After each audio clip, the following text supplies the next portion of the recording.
नमस्कार विद्यार्थी मित्रांनो, क्रिएटिव्ह मॅथ्स मराठी या आपल्या युट्यूब चॅनलमध्ये तुमच्या सगळ्यांचं पुन्हा एकदा सहर्ष स्वागत आहे.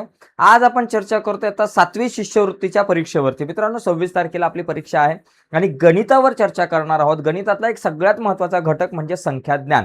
तर संख्याज्ञान या घटकावरची एक पहिली व्हिडिओ आहे. 2 व्हिडिओ असतील संख्याज्ञान या घटकावरचे 2 लेक्चर आपण घेणार आहोत आणि परीक्षा होईपर्यंत मित्रांनो आपण शिष्यवृत्ती परीक्षेच्या सगळ्या मुद्द्यांवरती, सगळ्या संकल्पनांवरती आपली चर्चा होणार आहे. त्याच्यामुळे चॅनल सबस्क्राईब करा. आणि या अगोदर सुद्धा आपण शिष्यवृत्तीच्या परीक्षेच्या एका पॅटर्नवरती आपण व्हिडिओ बनवले, त्याची लिंक या व्हिडिओच्या खाली डिस्क्रिप्शनमध्ये आहे. आणि संख्याज्ञान या घटकावरती आपण ऑनलाईन टेस्ट पण बनवले. आत्ताची चर्चा झाल्यानंतर व्हिडिओच्या खाली डिस्क्रिप्शनमध्ये दिलेल्या लिंकवर जाऊन ऑनलाईन टेस्ट द्या, म्हणजे तुम्हाला आजचा घटक किती कळाला हे लक्षात येईल. ठीक आहे, तर मित्रांनो पटकन जाऊयात पुढं. अतिशय महत्त्वाचा मुद्दा संख्याज्ञान. पहिल्या संकल्पना आपण नीट समजून घेऊयात. संख्यांचे नेमके कुठले कुठले प्रकार असतात. सगळ्यात पहिली गोष्ट नैसर्गिक संख्या. बघा, एक संख्या रेषा आपण काढूयात. अशा प्रकारे जर काही रेषा आहे, या रेषेवर ज्या वेळेस मी संख्या लिहितो 0 1 2 3 4 आणि या बाजूला आपल्याकडे -1 -2 -3 -4 या संख्या असतात. आता ही एक संख्या रेषा झाली. या संख्या रेषेवर जर तुम्ही 1 पासून पुढच्या संख्या बघितल्या, 1 2 3 4 या संख्या तुम्ही निसर्गामध्ये वापरता नैसर्गिकरित्या, म्हणजे सुरुवातीला ज्यावेळेस संख्यांचा जर तुम्ही प्रसार बघितला, सुरुवातीला संख्यांचा शोध ज्यावेळेस लागला त्यावेळेस सगळ्यात अगोदर 0 नव्हता, तर सगळ्यात अगोदर 1 पासून पुढच्या संख्या होत्या.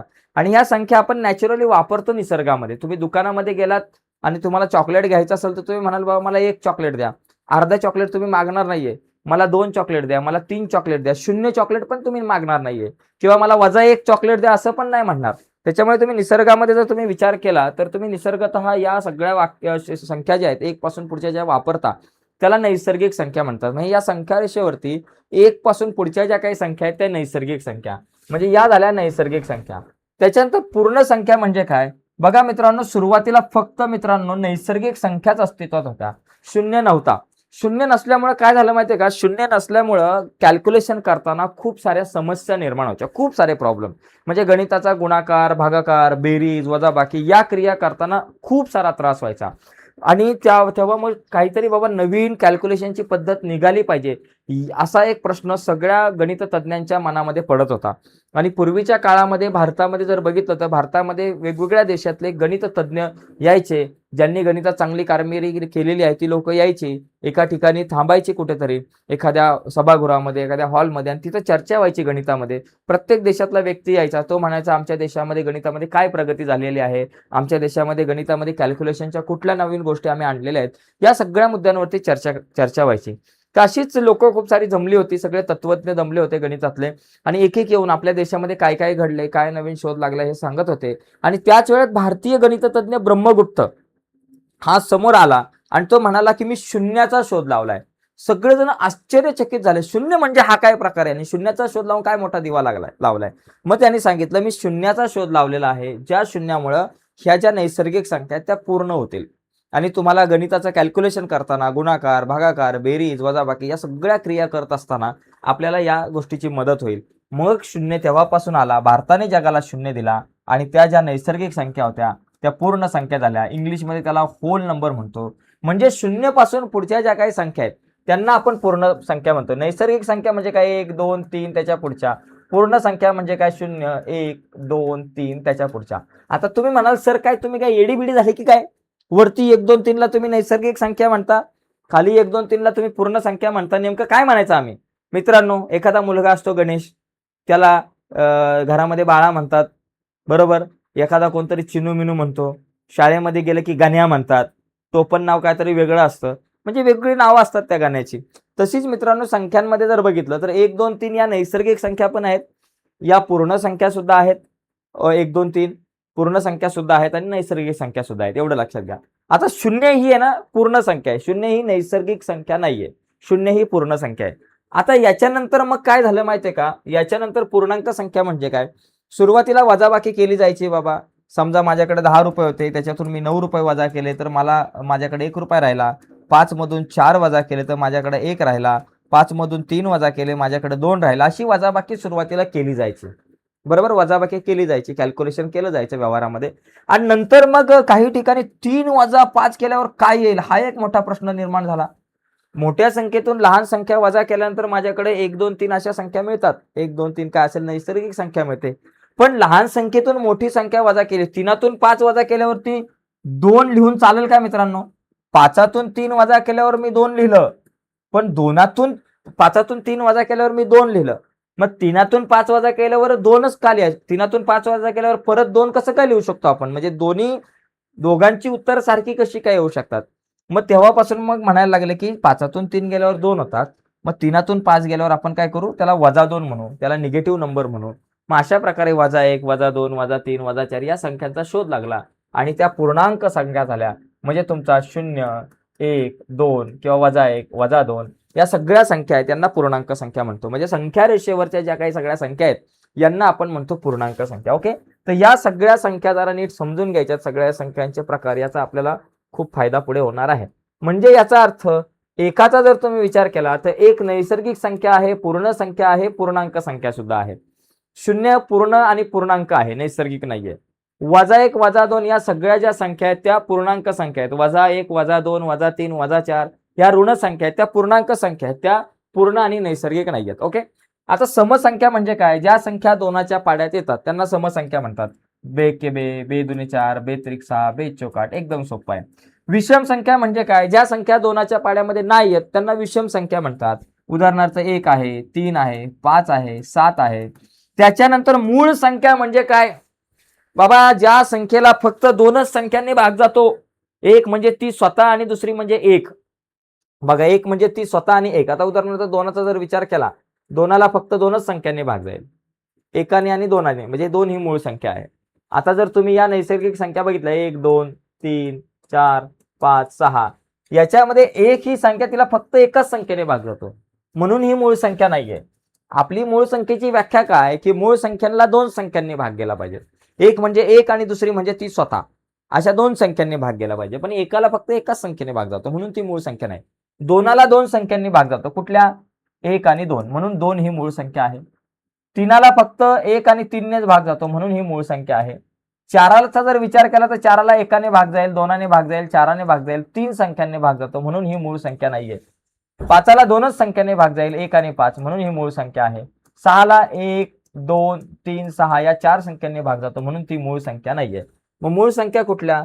2 3 5 7 या सगळ्या संख्यांना आपण मूळ संख्या म्हणतो.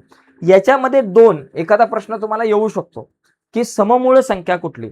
2 ही जगातली अशी एकमेव संख्या आहे की जी सम सुद्धा आहे आणि मूळ सुद्धा आहे. बाकी सगळ्या ज्या काही संख्या आहेत त्या सममूळ, त्या सगळ्या विषम संख्या आहेत. मूळ संख्या, सगळ्या मूळ संख्या विषम संख्या आहेत. फक्त 2 ही एकच संख्या अशी आहे की जी समपण आहे आणि मूळ पण आहे. आता जोड मूळ संख्या. जोड मूळ संख्या म्हणजे काय? एका सोबत येणाऱ्या 2 आणि 3 सोबत येणाऱ्या, किंवा समजा तुमच्याकडे 3 आणि 5 म्हणा, 3 आणि 5 ही जोडमूळ संख्या आहे, कारण 3 नंतर एक गॅप सोडून लगेच 5 येते. त्याचबरोबर 5 आणि 7 ही जोडमूळ संख्या आहे. 11 आणि 13 ही जोडमूळ संख्या आहे. अशा प्रकारे सोबत येणाऱ्या ज्या काही मूळ संख्या असतील त्याला आपण काय म्हणतो? जोडमूळ संख्या. तर या जोडमूळ संख्यांच्या 1 पासून 100 पर्यंत काहीतरी 8 जोड्या आहेत फक्त. त्याच्यानंतर पुढे बघा सहमूळ संख्या. ही जोडमूळ संख्या म्हणजे बाबा समजा 3 5, त्याच्यानंतर 5 7, त्याच्यानंतर 11 13 या जोडमूळ संख्या आहेत. सहमूळ संख्या म्हणजे काय? अशा 2 संख्या की ज्यांचा सामायिक अवयव फक्त एकच सामायिक अवयव आहे, तो म्हणजे 1. म्हणजे उदाहरणार्थ 25 आणि 24. 25 चे अवयव पाडले 5 5 25. 24 चे अवयव पाडले 2 गुणिले 2 गुणिले 3 गुणिले 2 दुने 4, 4 त्रिक 12, परत 2 गुणिले 3 पकडा. या दोघांमधला जर सामायिक अवयव एक पण दिसत नाही, तो सामायिक अवयव कुठला? म्हणजे गुणिले 1 पकडा, इथं गुणिले 1 पकडा. 1 हा एकमेव सामायिक अवयव आहे. यांना आपण म्हणतो सहमूळ संख्या. म्हणजे 25 आणि 24 किंवा बऱ्याचशा संख्या असतील ज्या सहमूळ संख्या खूप साऱ्या आहेत की ज्यांचा सामायिक अवयव फक्त ही एकच संख्या आहे, बाकी काहीच नाहीये. आता समजा जर तुम्ही दुसरं पकडलं 24 आणि समजा एखादा म्हटला 22. बाबा 24 म्हणजे काय? 2 गुणिले 2 गुणिले 2 गुणिले 3 पकडा, आणि 22 म्हणजे 11 गुणिले 2. तर याचा 2 हा एक सामायिक अवयव आला, तर याला सहमूळ म्हणता येणार का? नाही, कारण यांचा हा 2 हा एक सामायिक अवयव येतो, 2 येतो आणि 1 येतो, असे 2 सामायिक अवयव येतात. म्हणजे ही जी संख्या आहे तिला आपण सहमूळ संख्या म्हणता येणार नाही. त्याच्या एकच फक्त सामायिक अवयव पाहिजे, तो म्हणजे 1. ओके, याच्यानंतर संयुक्त संख्या म्हणजे काय? ज्या संख्येला 2 पेक्षा जास्त संख्यांनी भाग जातो त्याला संयुक्त संख्या, म्हणजे मूळ संख्येच्या अपोजिट. मूळ संख्येला फक्त 2च संख्यांनी भाग जाणार आहे आणि संयुक्त संख्येला 2 पेक्षा जास्त संख्यांनी भाग जाईल. बघा 1 2 3 4 5 6 7 8.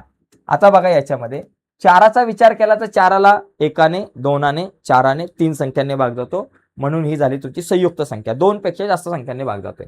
6 काय झाली संयुक्त संख्या, 1ने 2ने 3ने आणि 6ने भाग जातो, 4 संख्याने. 8 सुद्धा तुमची संयुक्त संख्या झाली, कारण 8ला 2ने 1ने 2ने 4ने आणि 8ने भाग जातो. ओके. आणि त्याच्यानंतर 9 पण तुमची संयुक्त संख्या आहे, कारण 9ला सुद्धा 1ने भाग जातो, 3ने भाग जातो, 9ने जातो, 3 संख्यांनी भाग जातो, म्हणून ही सुद्धा संयुक्त संख्या. म्हणजे या सगळ्या संयुक्त संख्या आहे. कुठल्या बाबा, तुमच्याकडे 4 आहे, 6 आहे, 8 आहे, 9 आहे, या सगळ्या यांसारख्या ज्या संख्या आहेत ज्यांना 2 पेक्षा जास्त संख्यांनी भाग जातो त्या संयुक्त संख्या. आता जर तुम्ही बघितलं जगामधल्या ज्या काही संख्या आहेत, एक तर ती संयुक्त संख्या आहे किंवा मूळ संख्या आहे. आता बघा मला सांगा की याच्यामध्ये 2 ही कुठली संख्या आहे, मूळ संख्या आहे. 3 काय बाबा, मूळ संख्या आहे. 4 संयुक्त संख्या, 5 मूळ संख्या, 6 संयुक्त संख्या, 7 मूळ संख्या, 8 संयुक्त, 9 संयुक्त, 10 संयुक्त, 11 मूळ, 12 संयुक्त, 13 मूळ. म्हणजे सगळ्या संख्या ज्या आहेत त्या एकतर मूळ आहे किंवा संयुक्त आहे. पण एक ही एकमेव अशी संख्या आहे जी संयुक्त पण नाही आणि मूळ पण नाही. असाही प्रश्न तुम्हाला परीक्षेला येऊ शकतो की खालीलपैकी कोणती संख्या अशी आहे की संयुक्त सुद्धा नाही आणि मूळ सुद्धा नाही, ती म्हणजे 1. बरोबर. दुसरी संख्या जी आहे 2 ही जी संख्या आहे ती एकमेव अशी संख्या आहे की जी संख्या मूळ सुद्धा आहे आणि सम सुद्धा आहे. सममूळ संख्या एकच आहे ती म्हणजे 2 आणि संयुक्त आणि अशी एक संख्या आहे की जी संयुक्त पण नाही आणि मूळ पण नाही, ती म्हणजे 1. अशा पद्धतीने. यानंतर पूर्ण वर्ग संख्या. आता पूर्ण वर्ग संख्या कुठल्या, 1चा वर्ग 1, 2चा वर्ग 4, 3चा वर्ग 9, 4चा वर्ग 16, 5चा वर्ग 25, 6चा वर्ग 36, 7चा वर्ग 49, 8चा वर्ग 64, 9चा वर्ग 81, यांसारख्या संख्यांना आपण काय म्हणतो, पूर्ण वर्ग संख्या म्हणतो. बरोबर.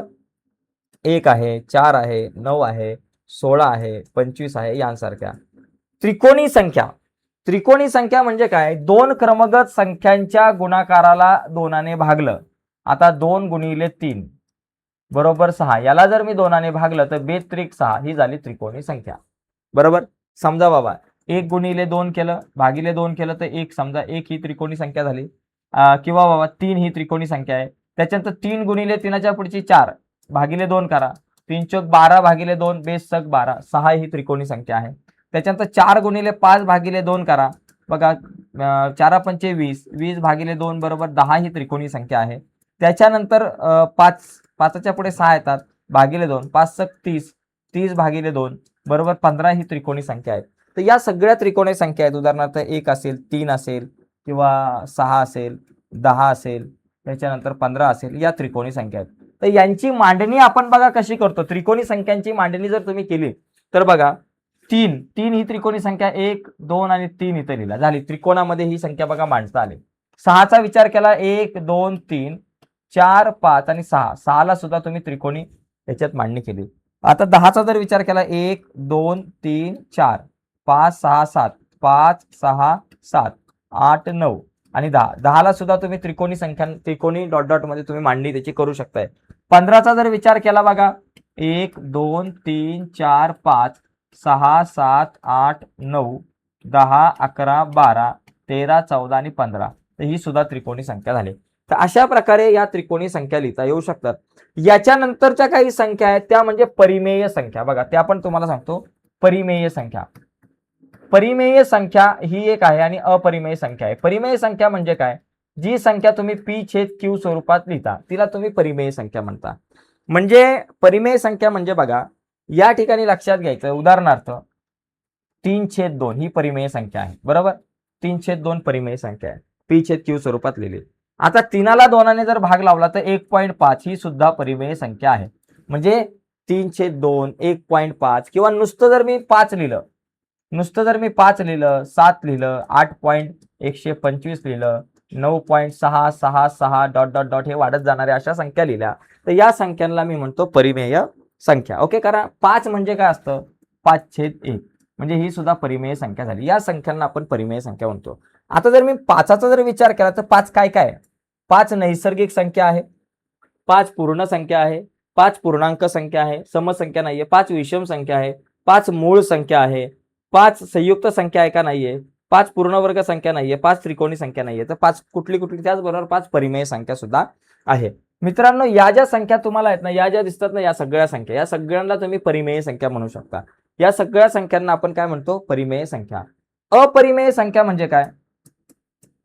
अपरिमेय संख्या म्हणजे याच्यातली कुठलीच संख्या अपरिमेय संख्यांमध्ये येणार नाही. उदाहरणार्थ मी जर 22/7 लिहायचा प्रयत्न केला, 22ला जर मी 7ने भाग लावायचा प्रयत्न केला, तर बघा काय येतंय. बघा 22ला जर मी 7ने भाग लावला तर माझ्याकडे काय येतंय बघा, 7 एके 7, 7 त्रिक 21, इथून भाग लावू, 7 त्रिक 21, 22तून 21 गेला 1, 1 शून्य घेतला, 1 पॉईंट घेतला, 7 एके 7, 10तून 7 गेले 3, 1 शून्य घेतला, 7 चोक 28, 30तून 28 गेले 2, 1 शून्य घेतला, 7 एके 7, 7 दुने 14, बरोबर. त्याच्यानंतर 20तून 14 गेले 6, 1 शून्य घेतला, 7 8 56, त्याच्यानंतर 60 मधून 56 गेले 4, 1 घेतले 0, 7 5 35. अशा प्रकारे मी भाग लावत जातोय, पण भागाकार शून्य येत नाही आणि अशा प्रकारचं रिपिटेशन होत नाही. म्हणजे या संख्येला तुम्ही काय म्हणणार, 3.1428 डॉट डॉट डॉट, या संख्येला आपण म्हणू शकतो अपरिमेय संख्या, बरोबर.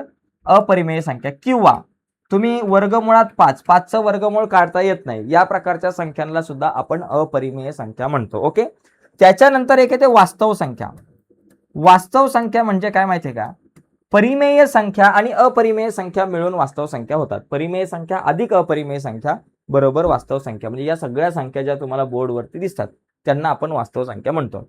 याच्यानंतर रोमन अंक पण येतात मित्रांनो, त्याच्यावरती पण आपण नंतर चर्चा करूयात. आता आपण काही प्रश्न बघूयात, कशा प्रकारचे प्रश्न आपल्याला परीक्षेला विचारले जातात त्या प्रश्नांवरती मित्रांनो आता आपण चर्चा करूयात. आता प्रश्न बघूयात काय, चला पटापट प्रश्न बघू. पहिला प्रश्न बघा, त्याच्या अगोदर ह्या गोष्टी लक्षात घ्या. 1 ते 100 मध्ये एकूण 25 मूळ संख्या आहेत. प्रश्न येऊ शकतो 1 ते 100 मधले असणाऱ्या मूळ संख्यांची संख्या. त्याचबरोबर 1 ते 100 मध्ये एकूण 8 जोड मूळ संख्या किती येतात, 8 येतात.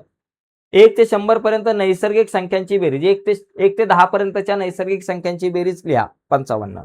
1 ते 100 पर्यंतच्या नैसर्गिक संख्यांची बेरीज 5050. 1 ते 10 पर्यंतच्या समसंख्यांची बेरीज 30. 1 ते 10 पर्यंतच्या विषम संख्यांची बेरीज 25. 1 ते 100 पर्यंतच्या समसंख्यांची बेरीज 2250 आणि 1 ते 100 पर्यंतच्या विषम संख्यांची बेरीज 2500. अशा प्रकारे सुद्धा आपल्याला काही प्रश्न विचारले जाऊ शकतात. याचा एक स्क्रीनशॉट घ्या. Okay, yes. चला आता पुढे बघा, प्रश्न बघूयात आपण पुढे. बघा या ठिकाणी आपल्याला पहिला जो प्रश्न आपल्याकडे आहे तो काय आहे, 1 ते 20 पर्यंतच्या सर्व मूळ संख्यांची बेरीज. साधा प्रश्न आहे. 1 ते 20 पर्यंतच्या मूळ संख्या कुठल्या, 2 अधिक 5 अधिक 7 नाही 2 आहे, 3 आहे, 5 आहे, 7 आहे, 11 आहे, 13 आहे, 17 आहे आणि 19 आहे. यांची बेरीज बघा. आता 2 आणि 3, 5, 5 आणि 5 10 झाले, बरोबर. 10 हे 7 आणि 13 किती झाले बाबा, 10 अधिक हे 7 आणि 13 किती झाले, 20 अधिक हे 11 आणि 19 आपल्याकडे किती झाले बाबा, 11 आणि 19 आपल्याकडे झाले 30 अधिक हे 30 आणि अधिक बाबा हे 17 किती झाले, 10 आणि 20 30, 30 आणि 30 60, 60 आणि 17 किती झाले बाबा, 77. म्हणजे माझं उत्तर किती, 77 हे बरोबर आहे. तर एकदम सोपा, 1 ते 20 पर्यंतच्या सर्व मूळ संख्यांची बेरीज काढा. 1 ते 10 पर्यंतच्या मूळ संख्यांची बेरीज काढा. मूळ संख्या कळायला पाहिजेत. मी तुम्हाला म्हटलं मगाशी मूळ संख्या म्हणजे काय. याच्यानंतर पुढचा पॉइंट आहे, 21 ते 40 पर्यंतच्या सर्व मूळ संख्यांची सरासरी. आता इथं सरासरी विचारलाय, बेरीज नाही. सरासरी म्हणजे काय बाबा, बघा 21 पासून 23 ही एक मूळ संख्या आहे. त्याच्यानंतर 24, 25, 26, 27, 28, 29 मूळ संख्या आहे. त्याच्यानंतर 31 ही मूळ संख्या आहे. 32 नाही, 33 नाही, 34 नाही, 35 नाही, 36, 37, 38, 37 ही मूळ संख्या आहे. आता किती, 1 2 3 4 मूळ संख्या झाल्या. आता मला यांची सरासरी काढायची. या 4 मूळ संख्यांची सरासरी म्हणजे काय, यांच्या बेरजेला 4ने भाग लावायचा. बघा बघा 23 आणि 31 किती झाले, 60 अधिक 23 आणि 31 60 आणि त्याच्यानंतर 23 आणि 31 60 आहेत आपल्याकडे. सॉरी 23 आणि 31 60 न झाले, 29 आणि 31 60 होतात, बरोबर. 29 आणि 31 60 आणि 23 आणि 37 या दोघांची बेरीज 60 होते. 60 अधिक 60 भागिले बाबा आपल्याकडे 4. 60 आणि 60 किती, 120 भागिले 4, 4 त्रिक 12 म्हणून उत्तर किती आलं, 30. म्हणजे यांची सरासरी किती आली, 30 आली. तर अशा पद्धतीने आपल्याला या प्रश्नाचं उत्तर सोडवता आलं पाहिजे. सरासरी म्हणजे काय, त्यांची बेरीज भागिले त्या किती संख्या आहेत त्या. तर अशा पद्धतीने आपण हा प्रश्न बघू शकतो.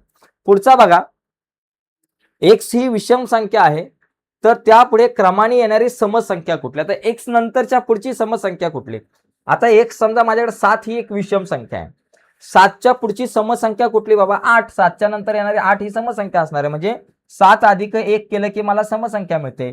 तसंच x आहे, x अधिक 1 केलं की मला समसंख्या मिळेल. मग x अधिक 1 कुठे बाबा? ऑप्शन इथं करेक्ट आहे. संपला विषय. एकदम सिंपल विषय. असे पण प्रश्न आपल्याला बऱ्याचदा विचारले गेलेले आहेत. पुढचा बघा प्रश्न. एक अंकी मूळ संख्येतील अंक एकदाच वापरून तयार होणाऱ्या मोठ्यात मोठ्या व लहानात लहान 4 अंकी संख्येतील फरकाला पुढील कोणत्या संख्येने भाग जाणार नाही? बघा, मूळ संख्या, एक अंकी मूळ संख्या कुठल्या? 2, 3, त्याच्यानंतर 5 आणि 7 या एक अंकी मूळ संख्या आहेत. यांच्यापासून तयार होणारी मोठ्यात मोठी संख्या कुठली बाबा? याच्यापासून 2, 3, 5, 7 पासून तयार होणारी मोठी संख्या काय? सगळ्यात अगोदर मोठा आकडा लिहा, त्याच्यानंतर 5 छोटा आकडा, त्याच्यानंतर त्याच्यापेक्षा छोटा आणि त्याच्यापेक्षा छोटा लिहा. ही सगळ्यात मोठी संख्या. आणि सगळ्यात लहानात लहान संख्या कुठली बाबा? 2, 3, 5 आणि 7 ही 2357 ही सगळ्यात लहान संख्या. यांच्या फरकाला, आता यांच्यातला फरक काढायचा म्हणजे वजाबाकी. 2तून 7 जात नाही, बरोबर. मग इथं 12 करा 2चे. 12तून 7 गेले, आपल्याकडे आले 5, बरोबर. आता 3तून 5 जाणार नाही. 13तून 5 गेले, आपल्या एक हातचा पण आपण या ठिकाणी घ्यायला पाहिजे, कारण इथं 12 केले होते, एक हातचा आपण या ठिकाणी घेतला. 13तून 5 आणि 6 गेले, किती राहिले बाबा? 7 राहिले. ओके, एक हातचा परत घेतला. 5तून 3 आणि 1 4 गेले, 1 राहिले. 7तून 2 गेले, आपल्याकडे राहिले 5, म्हणजे 5175. ओके. आता या संख्येला प्रश्न काय विचारलाय? या संख्येला 5157 कोणत्या संख्येने भाग जाणार नाही? निश्चेष भाग जाणार नाही. आता कुठला बघा, 5ने भाग जाईल का बाबा? 5ने तर भाग जाईल, शेवटी 5 आहे, म्हणजे 5 येणार नाही, म्हणजे हे तर नाही. आपल्याला काय विचारलंय? कोणी भाग जाणार नाही, म्हणजे ही तर कट झाली. आता 3ने भाग जातोय का बघा? 3ने भाग जातोय, हे कसं शोधायचं? एक 3ची कसोटी असते. आता या सगळ्यांची बेरीज केली, 5 अधिक 1 अधिक 7 अधिक 5 किती येते बेरीज? 5 आणि 1 6. 6 आणि 7 किती झाले बाबा? 8 9 10 11 12 13 14. 14 आणि 5 किती झाले बघा? सॉरी, 6 आणि 7 किती झाले? 8 9 10 11 12 13. सॉरी, 6 7 8 6 नंतर 7 8 9 10 11 12 13 झाले. 13 आणि 5 18, बेरीज 18 येते. म्हणजे या संख्येतल्या अंकांची बेरीज 18 येते आणि या 18ला 3ने भाग जातो. एखाद्या संख्येतल्या अंकांच्या बेरजेला जर 3ने भाग जात असेल, तर या संख्येला पण 3ने भाग जाणार. म्हणून इथे सुद्धा 3ने भाग जाऊ शकतो, म्हणजे 3 पण येणार नाही. त्याच्यानंतर ह्या 18ला 9ने सुद्धा भाग जातो. सेम 3ची जशी कसोटी आहे तशीच 9ची कसोटी आहे. एखाद्या संख्येतील अंकांच्या बेरजेला 9ने भाग जात असेल, 18ला 9ने भाग जातो, तर या संख्येला 9ने भाग जाणार, म्हणजे 5157 या संख्येला 9ने सुद्धा भाग जातो. तुम्ही चेक करून बघा. मग उरलं कुठलं? 7. हे 7 उत्तर बरोबर आहे. 7ने निश्चित भाग जाणार नाही. तर अशा पद्धतीने मित्रांनो आपल्याला हा प्रश्न सोडवावा लागेल. सोपा असतो. पुढचा बघा, 3 अंकी मोठ्यात मोठी मूळ संख्या व 2 अंकी लहानात लहान मूळ संख्या यांच्या बेरजेत कोणत्या संख्येचा वर्ग मिळवल्यास 32 या संख्येचा वर्ग मिळेल? बघा, 3 अंकी मोठ्यात मोठी मूळ संख्या, मोठ्यात मोठी 3 अंकी मूळ संख्या 997 आहे. ही मोठ्यात मोठी मूळ संख्या आहे 997. आणि लहानात लहान मूळ संख्या बघा, लहानात लहान 2 अंकी मूळ संख्या बघा, लहानात लहान 11 ही 2 अंकी मूळ संख्या आहे. यांच्या बेरजेत, आता यांची बेरीज केली तर किती होईल बाबा? इथं 8 आले. 9 आणि 1 10चे 0, हातच्याला 1 आला, आणि त्याच्यानंतर आपल्याकडं 9 आणि 1 10 1008 आलं. यांच्या बेरजेत कोणत्या संख्येचा वर्ग मिळवल्यास 32 या संख्येचा वर्ग मिळेल? आता बघा, 32चा वर्ग आपल्याकडे किती येतो? 32चा जर वर्ग केला तर 32 गुणिले 32 तुम्ही करा. 32 गुणिले 32 बघा, 2 दुने 4, 2 त्रिक 6, 1 0 घेतला, 3 दुने 6, 3 त्रिक 9, 4 6 दुने 12, हातच्याला किती येतं? 10024 येतं. म्हणजे मला उत्तर किती आलं पाहिजे? 10024 आलं पाहिजे, बरोबर. म्हणजे या 1008 मध्ये अशी कुठली संख्या जी आहे तिचा वर्ग, कुठल्या संख्येचा वर्ग मिळवल्यानंतर मला 1024 उत्तर येते? 1024 उत्तर येते. मला सांगा, 2चा वर्ग मिळवला 4, 4 मिळवल्यावर 1024 येईल का? नाही, 1012 येतं. 3चा वर्ग 9 मिळाला, 1008 मध्ये 9 मिळवलं तर किती आलं? 8 आणि 9 17चे 7, हातच्याला आलं किती झालं? 1017. हे पण नको मला, 32चा वर्ग नाही मिळत. 4चा वर्ग मिळवला, 1008 मध्ये जर 4चा वर्ग 16 मिळवला, 8 आणि 6 14चे 4, हातच्याला 1 आणि 1 2 0 1 1024 उत्तर आलं. म्हणजे 4चा वर्ग 16 मिळवल्यानंतर 1024 येतं. म्हणजे 4 ऑप्शन जे आहे ते करेक्ट आहे. तर असे मित्रांनो फिरून फिरून आपल्याला काही प्रश्न इथे विचारले जाण्याची शक्यता असते. पुढे जाऊयात. पुढचा मुद्दा बघा, x ही विषम संख्या आहे, तर पुढीलपैकी कोणती समसंख्या असेल? बघा x ही विषम संख्या आहे. आता समजा माझ्याकडे 5 विषम x ही विषम संख्या आपल्याला दिली, तर खालीलपैकी कोणती सम, आता ही समसंख्या असेल का 2x अधिक 1, 2x समजा आपण ती 5 आहे विषम संख्या, मग 2 गुणिले 5 अधिक 1 केलं, 2 गुणिले 5 10 येतात, 10 अधिक 1 11 येतं. म्हणजे तुम्ही जर विषम संख्येच्या दुप्पट केली तर समसंख्या मिळते. विषम संख्येच्या दुप्पट केली, मला इथं काय सांगितलं बाबा, विषम संख्येच्या दुप्पट जर आपण केलं तर मला एक समसंख्या मिळते, आणि समसंख्येमध्ये एक मिळवलं की विषम संख्या मिळते. म्हणजे ही मला संख्या जी मिळणार आहे ही कुठली संख्या मिळणार आहे, विषम संख्या मिळणार आहे. आपल्याला समसंख्या पाहिजे. 2x वजा 1 जरी केलं, 5 दुने 10 तून 1 वजा जरी केलं तर 9 मिळेल. इथे पण तुम्हाला विषम संख्या मिळेल, विषम संख्या.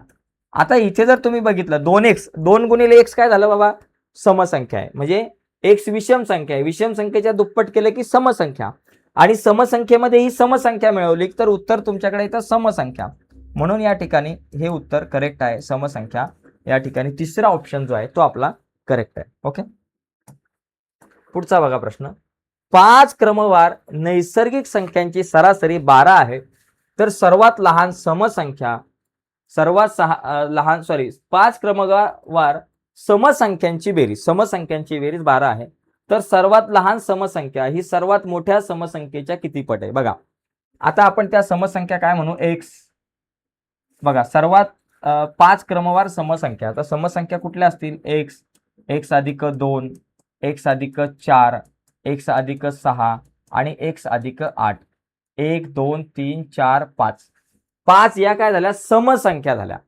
आता यांची सरासरी 12 आहे, म्हणजे यांची बेरीज x अधिक 2 अधिक x अधिक 4 अधिक x अधिक 6 अधिक x अधिक 8 भागिले, या 5 संख्या आहेत म्हणून भागिले 5, आणि यांची जी सरासरी आहे म्हणजे हे जे उत्तर किती येतं, 12 येतं.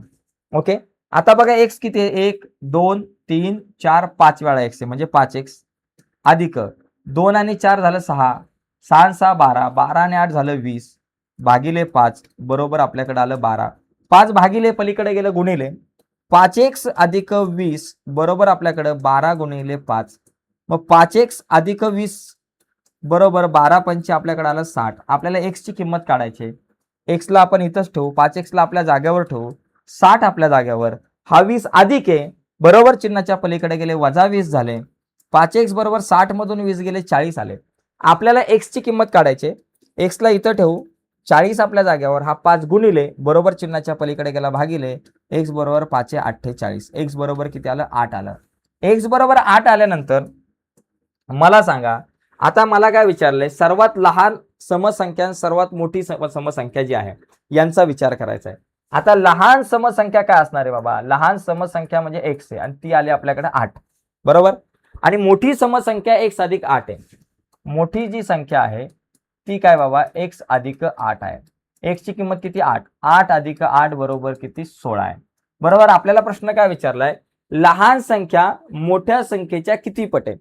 आता लहान संख्या 8 आहे आणि मोठी संख्या 16 आहे, म्हणजे जी 8 जी आहे ती 16च्या किती पट आहे, तर निमपट आहे, अर्धी आहे की नाही, 8 ही 16च्या अर्धी आहे, निमपट आहे. मग इथं निमपट हे उत्तर या ठिकाणी करेक्ट आहे. अशा पद्धतीनं आपल्याला हा प्रश्न थोडासा विचार करून सोडवावा लागणार आहे. कधी समसंख्या विचारल्या जातील, कधी विषम संख्या विचारल्या जातील. तुम्हाला एक सांगतो, 5 क्रमवार 5 असेल 10 असेल, जर तुम्हाला विषम संख्या काढायची असतील क्रमवार, पहिली x, दुसरी x अधिक 2, x अधिक 4, x अधिक 6, x अधिक 8, x अधिक 10, अशा प्रकारे 2-2 वाढत जातात. समसंख्या असेल किंवा विषम संख्या असेल, लक्षात घ्यायचं, समसंख्या असेल किंवा सम असेल किंवा विषम संख्या असेल, क्रमगत घ्यायचे असेल एक्सच्या स्वरूपात, तर x नंतर x अधिक 2, 4, 2-2 वाढवत जायचे. आणि जर नैसर्गिक संख्या असतील, नैसर्गिक संख्या एक एक ने वाढतात, पहिली x आली, नंतर x अधिक 1 आली, नंतर x अधिक 2 आली, x अधिक 3 आली, x अधिक 4 आली. नैसर्गिक संख्या एक एक ने वाढणार आणि सम किंवा विषम संख्या या 2-2 ने वाढणार. ही ट्रिक लक्षात ठेवायचे. ओके, चला पुढे. 24 या आंतरराष्ट्रीय संख्या चिन्हाचे रोमन संख्या चिन्हात लेखन. आता 24 बघा, हे 10 झाले, हे 10 झाले, 20 झाले, आणि 4 कसे लिहिणार आपण, असे 4 लिहिणार. तर हे कुठे आहे बाबा, हे बघा इथे, एकदम सोपा विषय, रोमन संख्या, एकदम सिंपल विषय, सिंपल डिंपल. पुढे बघा, 1 ते 100 या संख्यांमध्ये असणाऱ्या जोड मूळ संख्या किती, 8 आहेत. मगाशी आपण बघितलं, मगाशी मी तुम्हाला सांगितलं होतं 8 जोड मूळ संख्या आहेत. पुढचा मुद्दा, हा बघा इथे इथं जोडमूळ संख्या 8 आहेत. आता त्या 8 जोडमूळ संख्या कुठल्या बघा, या जोडमूळ संख्या आहेत बघा. 3 5 5 7 11 13 17 19 29 31 41 43 59 61 आणि 71 73 ह्या 8 जोडमूळ संख्या आहेत. पुढचा पॉईंट बघा, यामध्ये x ही 17 ने निश्चय भाग जाणारी विषम संख्या आहे. x ला 17 ने भाग जातो, तर 17 ने भाग जाणारी x च्या पुढची दुसरी समसंख्या कुठली? x च्या पुढची दुसरी समसंख्या. आता समजा पहिली x आहे, x ला समजा 17 ने भाग जातो, म्हणजे समजा 17 दुने 34 आहे, समजा 17 संख्या 17चे 17 ला 17 ने भाग जातो. आता याच्या पुढची दुसरी समसंख्या, पहिली नाही दुसरी, याच्या पुढची पहिली काय झाली 34 आणि दुसरी काय झाली 51. म्हणजे 17 मध्ये जर तुम्ही विचार केलं तर ही 17 समजा ही पहिली संख्या x आहे, 34 म्हणजे काय झालं 17 वाढले, अधिक 17 झाले, बरोबर. ही पहिली संख्या, म्हणजे अधिक 17 केलं की पहिली संख्या येतील आणि अधिक 17 आणि 17 34 केले तर दुसरी संख्या येतील. अधिक 34 केले तर x अधिक 34 केले तर ती पुढची दुसरी समसंख्या येईल. मग या ठिकाणी आपल्याकडे 17 ने निश्चित भाग जाणारी विषम संख्या आहे, तर या ठिकाणी त्याच्या पुढची दुसरी समसंख्या जी आहे ती आपल्याकडे मला वाटतं x अधिक 34 वगैरे यायला पाहिजे, कारण x ही 17 ने निश्चित भाग जाणारी विषम संख्या आहे. तर त्याच्या पुढची दुसरी समसंख्या विचारली आपल्याला, त्याच्या पुढची दुसरी सम विचारली, विषम नाही. म्हणजे लक्षात घ्या, आता ही विषम असेल तर बघा, आता लक्षात घ्या, आता इथं मला काय मिळणार आहे, म्हणजे बघा 17 आहेत, बरोबर. 17 अधिक बघा 17 अधिक 17 केले तर मला जी संख्या मिळते 34, ही एक समसंख्या मिळते, पहिली समसंख्या. आपल्याला दुसरी समसंख्या पाहिजे. 34 नंतर किती मिळणार, मी 17 अधिक 17 दुने 34 केलं तर मला काय मिळतात 51. आता ही 51 जी आहे ती विषम संख्या आहे, ही नको मला. मग 17 अधिक 34 मध्ये 51 मिळवले, 17 अधिक 51 केले तर मला किती मिळणार आहे बाबा, 8 आणि 6 68, तर ही विषम संख्या मिळेल. म्हणजे मला 17 मध्ये म्हणजे x मध्ये किती मिळवल्यावरती साधारणतः 51 मिळवल्यानंतर मला पुढची जी आहे ती विषम संख्या मिळते, पुढची समसंख्या मिळते, म्हणून x अधिक 51 हे उत्तर या ठिकाणी बरोबर आहे. जरा थोडंसं नीट समजून घ्या.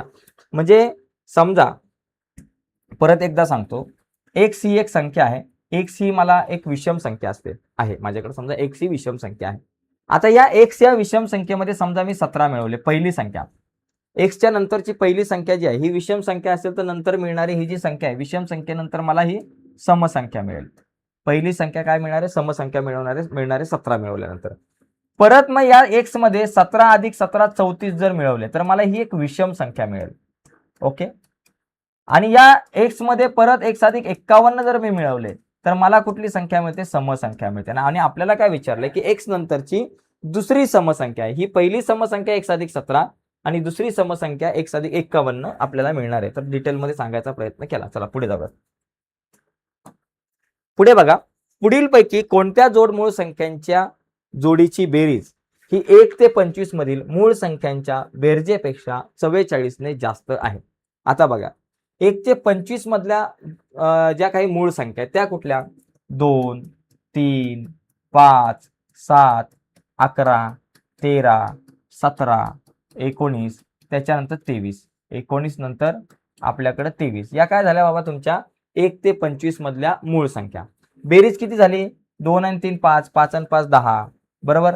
10 आणि हे 20 झाले आपल्याकडे 30, 30 आणि बाबा 30 आणि नंतर या दोघांची जर बेरीज केली तर हे 20, 30 आणि 30 हे 60 झाले, 60 आणि 17 77 झाले, 77 अधिक हे 23 जर पकडलं, 7 आणि 3 10चे 0 आजच्याला 1, 7 8 त्याच्यानंतर 9 10 100, म्हणजे यांची बेरीज किती येते, 100 येते. प्रश्न काय बाबा, या ठिकाणी बघा बेरीज 100 येते, म्हणजे पुढीलपैकी कोणत्या जोडमूळ संख्यांच्या जोडींची बेरीज ही 1 ते 25 मधील मूळ संख्यांच्या बेरजेपेक्षा 44 ने जास्त आहे. आता ही बेरीज 100 आहे. आता या दोघांची जर बेरीज केली, 71 अधिक 73, 71 अधिक 73 किती येते बाबा, 4 144. आता 144 जी आहे ही 100 पेक्षा कितीने मोठी आहे, 100 अधिक 44 केलं की 144 येतं, म्हणजे ही बेरीज 44 ने जास्त आहे. म्हणून इथं पहिलाच ऑप्शन जो आहे तो तुमचा करेक्ट असणार आहे. ओके. यासाठी तुम्हाला सगळ्या मूळ संख्या व्यवस्थित माहिती पाहिजेत, मगाशी मी तुम्हाला सांगितलंय सुरुवातीला. बघा पुढचा प्रश्न आहे, 11 पासून 100 पर्यंत जेवढ्या मूळ संख्या आहेत त्यातील किती मूळ संख्यांच्या अंकांची अदलाबदल केल्यास मूळ संख्याच मिळते. बघा 11, 11 ची अदलाबदल केली, 11 ही मूळ संख्या आहे. 13, 13 ची अदलाबदल केली, 31 ही मूळ संख्या आहे. 31, सॉरी 17, 17ची अदलाबदल केली 71 ही सुद्धा मूळ संख्या आहे. त्याच्यानंतर आपल्याकडे 31, 31ची अदलाबदल केली 13 सुद्धा ही मूळ संख्या आहे. 37ची अदलाबदल केली 73 ही सुद्धा मूळ संख्या आहे.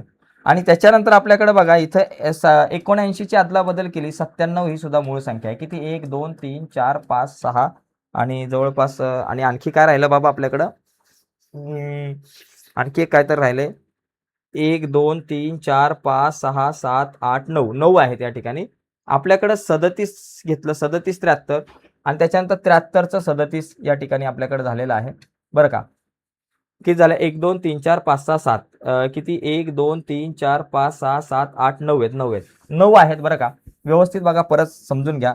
एक 11 आहे, त्याच्यानंतर 13 ही मूळ संख्या आहे, त्याच्यानंतर 17 ही मूळ संख्या आहे, त्याच्यानंतर 31 ही एक मूळ संख्या आहे आणि 37 एक मूळ संख्या आहे बरोबर. ह्या किती आहेत 1 2 3 4 5 झाल्या बरोबर. 11च्या त्याच्यानंतर आपल्याकडे बघा 13च्या उलटे केले 31 ही एक मूळ संख्या होते, 17च्या उलटे केले 71 ही पण मूळ संख्या, 31च्या उलटे केले 13 ही मूळ संख्या, 37च्या उलटे केले आपल्याकडे 73 ही मूळ संख्या आणि त्याचबरोबर मित्रांनो 79 आहे त्याच्या उलटे केले 97 ही मूळ संख्या आहे.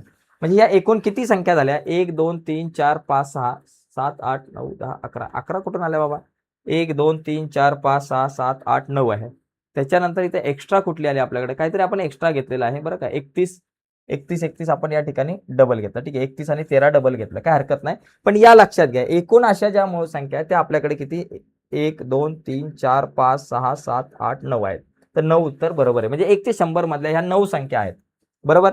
या 9 संख्या आहेत. इथं 31 खोडा आणि इथं 13 खोडा बघा. 9 1 2 3 4 5 6 7 8 9 9 संख्या अशा आहेत की यांना तुम्ही अदलाबदल करा यांच्या संख्यातली तरी तुम्हाला येणारी जी संख्या आहे ती मूळ संख्याच मिळणार आहे. ठीक आहे. पुढे बघा, 3 क्रमवार विषम संख्यांची बेरीज y आहे, त्यातील सर्वात मोठ्या विषम संख्येच्या पुढची संख्या लिहा. बघा आता माझ्याकडे 3 क्रमवार संख्यांची बेरीज, आपल्याकडे विषम संख्यांची बेरीज, 3 क्रमवार विषम संख्या.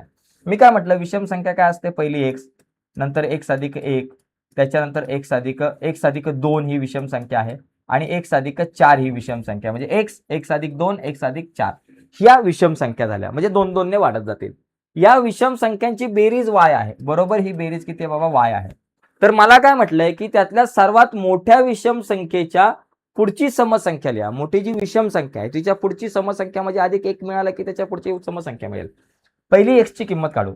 सगळ्यात मोठी जी विषम संख्या आहे ती आपल्याकडे x अधिक 4 आहे बरोबर. ठीक आहे, मग आपण एक काम करू, सुरुवातीला x ची किंमत काढू. बघा x 3x आहे, 4 आणि 2 झाले 6, 4 आणि 2 किती झाले बाबा 6 बरोबर y.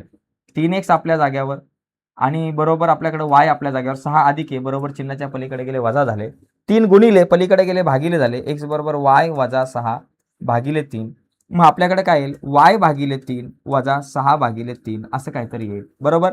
मग x बरोबर आपल्याकडं y भागिले 3 वजा 3 दुने 6.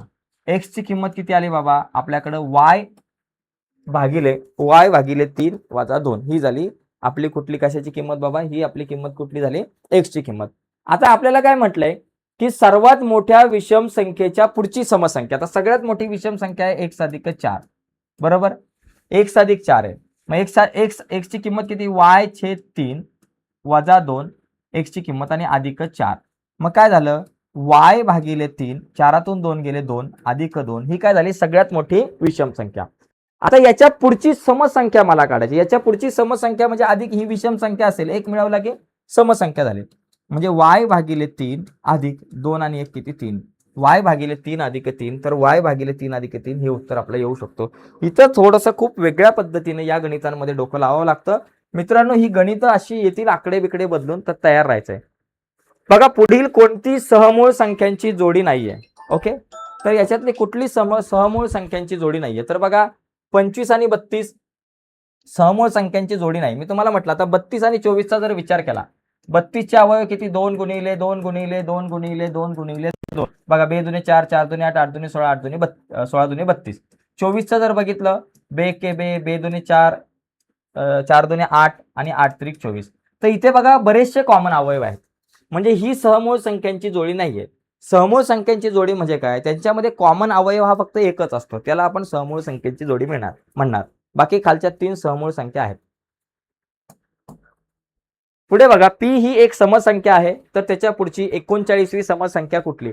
आता बघा मित्रांनो, हे पुढची काही गणित आहे, जरा ती तुम्ही ट्राय करा, एकदम सोपी सोपी आहेत. सगळी गणितं समजून सांगायला आपल्याकडे वेळ नाही आज, पण ही काही गणितं तुम्ही यांची प्रॅक्टिस करा. त्याच्यानंतर आता आपण काय करू, यामधली रोमन अंकावर आधारित काही गणित आहे बघा. ही रोमन 500 ही रोमन संख्या जी आहे ती चिन्हात कशी लिहिणार? 500 म्हणजे मित्रांनो डी. लक्षात घ्या, यामध्ये एक लक्षात घ्यायचं, एकाला तुम्ही काय म्हणता बघा, असा एक आहे. 5ला तुम्ही काय म्हणता, अशा प्रकारे व्ही म्हणता. आणि 10ला एक्स, 50ला एल, 100ला सी, 50ला डी आणि 1000ला एम म्हणायचं. एवढं लक्षात घ्या, या गोष्टी तुम्हाला समजून घेतल्या पाहिजेत. मग तुम्ही 500 कसं लिहिणार? 500ला आपण काय म्हणतो म्हटलंय, 500ला डी म्हणतो, म्हणजे डी या ठिकाणी असं आपण लिहू शकतो. 50ला एल, एकदम सिंपल आहे. पुढचा मुद्दा बघा, हा इथं पण 1000 आहे, चुकून मगाशी आपलं जरा थोडंसं इथे हे प्रिंटिंग मिस्टर आहे.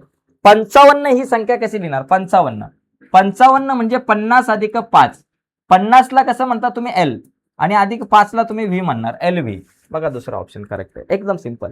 हे फक्त लक्षात ठेवायचंय कशाला काय म्हणतात. पुढचा पॉईंट बघा, इथं 1000 आहे. सी सी, त्याच्यानंतर इथं एक्स आहे आणि हा 9 आहे. सी सी, सी म्हणजे काय बाबा, तुमच्याकडे 100 आहे. सी सी म्हणजे 100 अधिक 100 अधिक हा 10 तुमच्याकडे आहे आणि अधिक हा 9. ही चिन्हांमध्ये कशी लिहिणार? 100 आणि 100 200, 200 आणि 10 210, 10 आणि 9 झाले 19, 219, ऑप्शन 4. सोपं आहे, एकदम सोपं असते. ओके, त्याच्यानंतर पुढचा मुद्दा आहे बघा. आता हे कॅल्क्युलेशन तुम्ही काय येईल तुमच्याकडे बघा, इथं बघा, इथं ही संख्या आहे अधिक सी वजा एक्स एक्स 1 अधिक इथं 7 आहे. हे काय बाबा तुमच्याकडं, एक्स म्हणजे तुमचे 10 आणि इथे 4 14 अधिक सी म्हणजे काय असतं बाबा आपल्याकडं, सी म्हणजे आपल्याकडे काय असतं, सी म्हणजे 100 असतंय, वजा इथं एक्स एक्स आय म्हणजे इथं एक्स म्हणजे तुमचा किती असतो, 10 असतो. 10 आणि 10 20 आणि हा 1 21 वजा 21 आणि अधिक, आता गंमत अशी आहे, अधिक हे किती बाबा तुमच्याकडे 7 आहे, अधिक 7. 14 आणि 10 झाले 114 वजा 21 अधिक 7. 114 मधून 21 गेले, 100 किंवा 114 अधिक 7 करा, 114 अधिक 7 121, 121 वजा 21 केले की किती झालं बाबा, 100. तर साधारणतः 100च्या आसपास तुमचं उत्तर येईल. ठीक आहे, तर अशा पद्धतीनं हे कॅल्क्युलेशन आपल्याला करता आलं पाहिजे. ठीक आहे, तर मित्रांनो आजच्या चर्चेमध्ये आपण इथंच थांबूयात. आज आपण संख्याज्ञान या घटकावरची पहिलं लेक्चर घेतलंय. यानंतर आणखी एक दुसरी व्हिडिओ असणार आहे, ज्याच्यामध्ये संख्या रेषेवर आधारित काही प्रश्न असतील किंवा परिमेय संख्यांची बेरीज, गुणाकार, भागाकार, बेरीज, वजाबाकी वगैरे काय असेल त्या सगळ्या गोष्टींवरती आपण चर्चा करू. आणि या घटकावरती ऑलरेडी आपण ऑनलाईन टेस्ट बनवलेली आहे. ही ऑनलाईन टेस्ट द्यायची असेल तर व्हिडिओच्या खाली डिस्क्रिप्शनमध्ये लिंक आहे, त्या लिंकवर क्लिक करून संख्या ज्ञान या घटकावरची ऑनलाईन टेस्ट नक्कीच द्या. आजच्या चर्चेत तिथेच थांबूयात. बाय मित्रांनो, धन्यवाद सर्वांना.